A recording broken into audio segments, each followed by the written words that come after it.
நம்ம channel subscriber எல்லாருக்கும் வணக்கம். இன்றைக்கி நம்ம இந்த வீடியோவில் என்ன பார்க்க போகிறோம் அப்படின்னு பார்த்தீங்கன்னா, ஒனிடா டாப் லோடு வாஷிங் மிஷினில் எரர் கோடு வந்து E3 அப்படின்னு சொல்லி எரர் கோட் காட்டுது. அந்த எரர் கோட் காட்டுச்சுன்னா எதனால் அந்த எரர் கோட் காட்டுது, ப்ளஸ் அந்த எரர் கோடை எப்படி நம்ம சால்வ் பண்ணுறது அப்படின்னு சொல்லி தெளிவான வீடியோ தான் நம்ம பார்க்க போகிறோம்.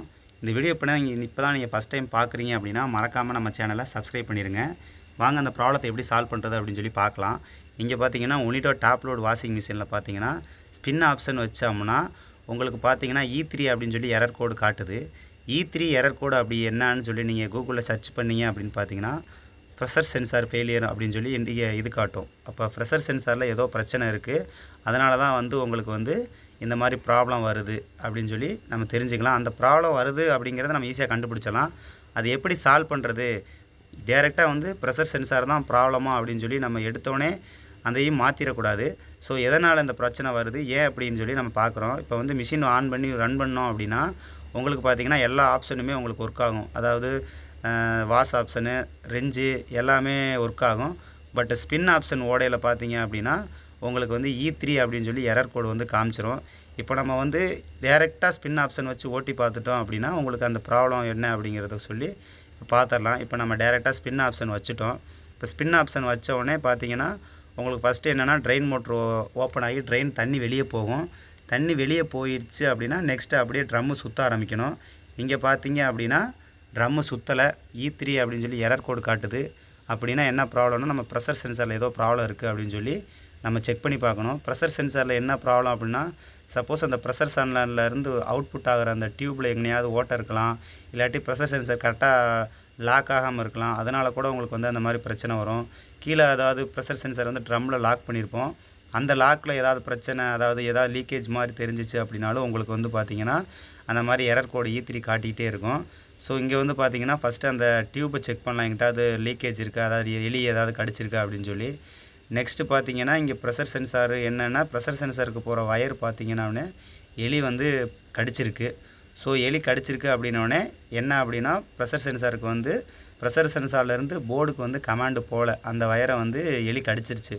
ஸோ அதனால் உங்களுக்கு இந்த கமாண்டு போகாதனால உங்களுக்கு E3 அப்படின்னு சொல்லி எரர் கோடு காட்டுது.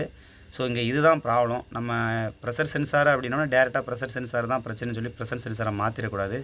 மேக்ஸிமம் இந்த எலி கடிக்கிறது இல்லாட்டி வயர் ஏதாவது டேமேஜ் ஆகிருக்கு, இதனால் கூட உங்களுக்கு வந்து பார்த்திங்கன்னா இந்த E3 எரர் கோடு காட்டும். ஸோ அதனால் நம்ம ஃபஸ்ட்டு தரவாக எல்லாத்தையுமே செக் பண்ணிடணும். அதாவது இது ப்ளஸ் ஏதாவது வயர் டேமேஜ் ஆகிருக்கா, இல்லை ப்ரெஷர் சென்சார் தான் போயிருக்கா அப்படின்னு சொல்லி ஒரு டைம் நம்ம கரெக்டாக தரவாக செக் பண்ணிவிட்டு ஃபைனலாக இதுதான் ப்ராப்ளம் அப்படின்னு சொல்லி தான் நம்ம ஐடென்டிஃபை பண்ணணும். இங்கே பார்த்தீங்க அப்படின்னா சின்ன ப்ராப்ளம் தான், அதாவது வயரை வந்து எலி வந்து கடிச்சிருக்கு. ஸோ இதுதான் இங்கே ப்ராப்ளம். இதை நம்ம டேப் அடித்து ஜாயின் பண்ணிட்டோம்னாவே உங்களுக்கு மேக்ஸிமம் ப்ராப்ளம் சால்வ் ஆயிரும். அதே மாதிரி இந்த மாதிரி ஒரு எரர் கோடுக்குமே வந்து பார்த்திங்கன்னா நம்ம சேனலில் ஒவ்வொரு வீடியோ போட்டிருக்கோம். நீங்கள் சேனலை ஃபஸ்ட் டைம் பார்க்குறீங்க அப்படின்னா அந்த அடுத்தடுத்த வீடியோவில் பார்த்தீங்கன்னா ஒவ்வொரு கம்பெனி ஒவ்வொரு பிராண்டுக்குமே நம்ம ஏதாவது ப்ராப்ளம் என்னென்ன ப்ராப்ளம் வருது, ஸோ அந்த ப்ராப்ளத்தை எப்படி சால்வ் பண்ணுறது அப்படின்னு சொல்லி தெளிவான வீடியோலாம் அடுத்தடுத்து நாங்கள் போட்டுகிட்டே இருக்கோம். அதனால் நீங்கள் வந்து உங்களுக்கு தேவை ஏதாவது சந்தேகம் அப்படின்னு சொன்னீங்கன்னா நம்மளோட வீடியோஸை நம்மளோட சேனலை ஃபாலோ பண்ணுங்கள். ஃபாலோ பண்ணிங்கன்னா நம்ம அடுத்தடுத்த வீடியோவில் உங்களுக்கு தெளிவான விளக்கங்கள்லாம் நம்ம போடுவோம். இங்கே பார்த்தீங்க அப்படின்னா அந்த வயரெல்லாம் ஜாயின் பண்ணியாச்சு. ஜாயின் பண்ணிவிட்டு மறுபடியும் ஸ்பின் ஆப்ஷன் வச்சு நம்ம மிஷினை ரன் பண்ணுறோம். இப்போ பார்த்திங்கன்னா அப்போ எப்பயும் போல் வந்து ட்ரெயின் ஆகுது. ட்ரெயின் ஆகி தண்ணி வெளியேறினதுக்கப்புறம் E3 அப்படின்னு சொல்லி எரர் கோடு காட்டாமல் உங்களுக்கு வந்து ட்ரம்மு வந்து ஆட்டோமேட்டிக்காக டைமிங் குறைஞ்சி ட்ரம்மு ஓட ஆரம்பிச்சிருச்சு. ஸோ இந்த ட்ரம்மு உங்களுக்கு சுற்ற ஆரம்பிச்சிருச்சு அப்படின்னா உங்களுக்கு இந்த எரர் கோடு இந்த ப்ராப்ளத்தெல்லாம் நம்ம சால்வ் பண்ணிட்டோம். இதே மாதிரி ஒவ்வொரு பிராண்டுக்கும் ஒவ்வொரு எரர் கோடுக்கும் ஒவ்வொரு ப்ரொனன்சியேஷன் இருக்கும். அதோட எக்ஸ்ப்ளனேஷன் எல்லாமே நீங்கள் கூகுளில் சர்ச் பண்ணிக்கலாம். சர்ச் பண்ணிவிட்டு இதுதான் ப்ராப்ளம் அப்படின்னு சொல்லி கரெக்டாக நீங்கள் பண்ணணும் அப்படின்னா நீங்கள் தெளிவாக அதை பற்றி தெரிஞ்சிருந்தால் தான் அந்த ப்ராப்ளத்தை நீங்கள் சால்வ் பண்ண முடியும். ஸோ இங்கே வந்து ப்ரெஷர் சென்சார் அப்படின்னு சொல்லிட்டு ப்ரெஷர் சென்சாரை மாற்றினாலும் உங்களுக்கு ப்ராப்ளம் சால்வ் ஆகாது. ஸோ என்ன ப்ராப்ளம்ன்றதை முழுக்க நீங்கள் பார்த்துட்டு அதுக்கப்புறம் அந்த ப்ராப்ளத்தை வந்து நீங்கள் சால்வ் பண்ணீங்க அப்படின்னா உங்களுக்கு ரிட்டன் அந்த மாதிரி பிரச்சனை எதுவுமே வராது. இந்த வீடியோ உங்களுக்கு பிடிச்சிருந்துச்சி அப்படின்னா மறக்காமல் நம்ம சேனல் லைக் சப்ஸ்கிரைப் பண்ணிடுங்க.